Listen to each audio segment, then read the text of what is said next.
Nandiyan?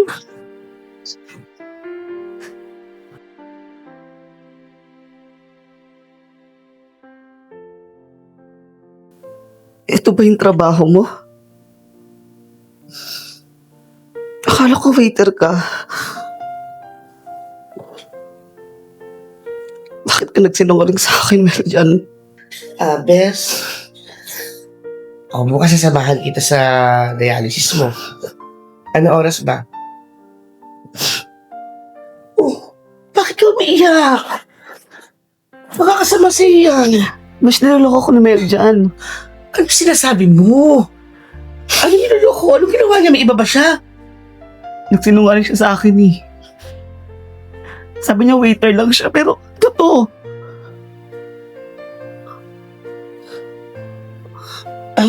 Bes, kumalma ka muna. Kumalma ka. Hindi ko alam kung baka hindi siya yan. Huwag ka mag-isip na gano'n. Malinaw na malinaw sa video. Mukha niya to. Siya to. Bakit kailangan pa niya magsinungaling sa akin? Bakit katong trabaho pa yung pinasok niya?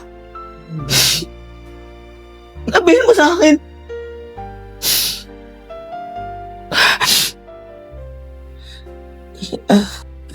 May nakwento ba siya sa'yo?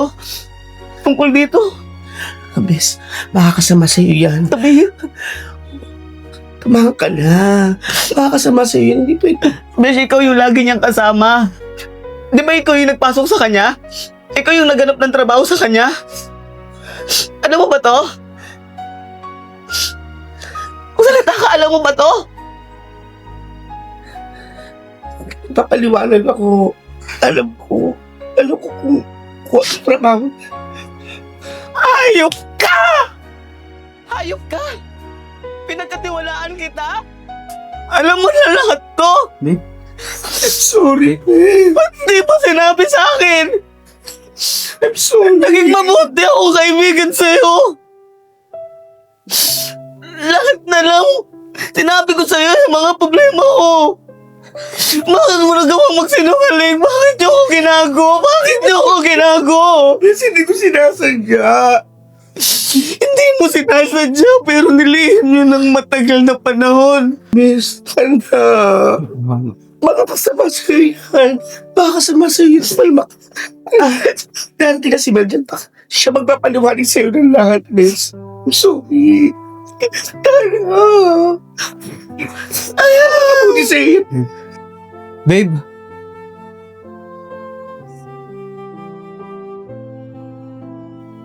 Babe, anong problema?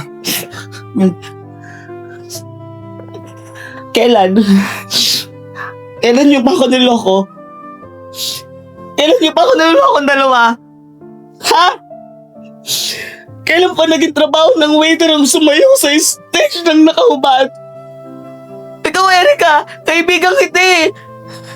Kaya dyan, gano'n na ba ako kainutan sa inyo? Kaya pinaglihiman niyo ako? Gano'n na ba ako walang silbi sa bahay na to? Binigay ko naman lahat sa'yo, ha? Nangako tayo sa isa't isa na walang lihim. Pero pinagkaisaan niyo ako. Hindi yung sakit yung papatay sa akin eh.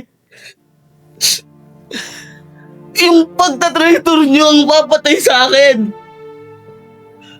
Bakit niyo ako niloko? Naadaw uuwi ka.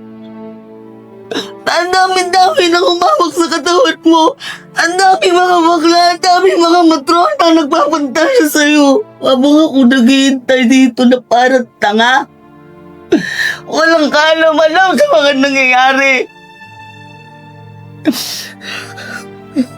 Ano, Bes? Hindi mo ako, Bes! Kasi kung kaibigan kita, kung concerned ka talaga sa akin, hindi mo ko kusintihin si Meljan sa ganyan. Yes. Hayaan mo na magsalita si Meljan. Hayaan mo siya magpaliwanag, yes. Babe. Walang kasalanan sa Erika. Totoo lang, siya pa ang tumulong sa akin para makaharap ng trabaho nito.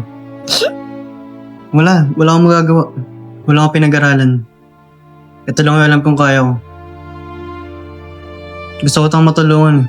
Mahal kita. Gusto kong bilhin ng mga bagay na gusto mo. Ito mga kailangan mo. Pero wala, ito lang ang kaya ko. Ako ang nagkonsyaba kay Erica na huwag na sabihin, sir. Dahil alam ko di mo matatanggap kung anong trabaho ko. Gusto kong mabili ang mga kailangan mo. Mga gamot mo. Dancer lang ako.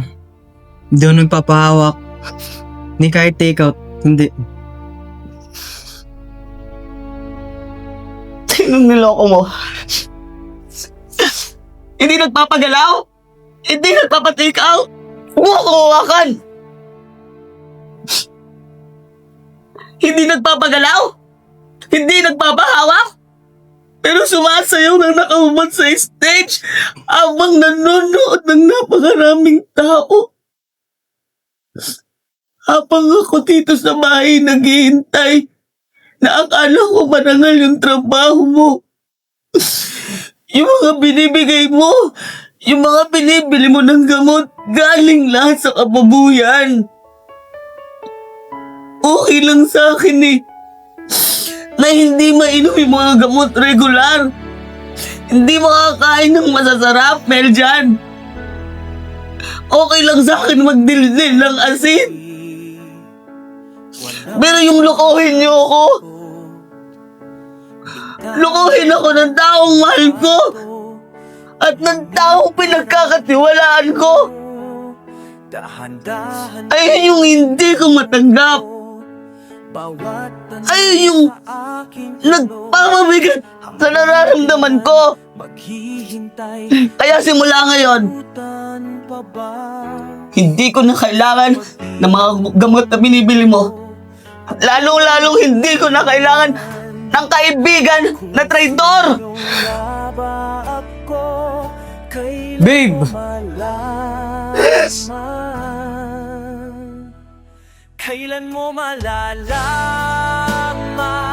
sa pagkita ng takot at tapang?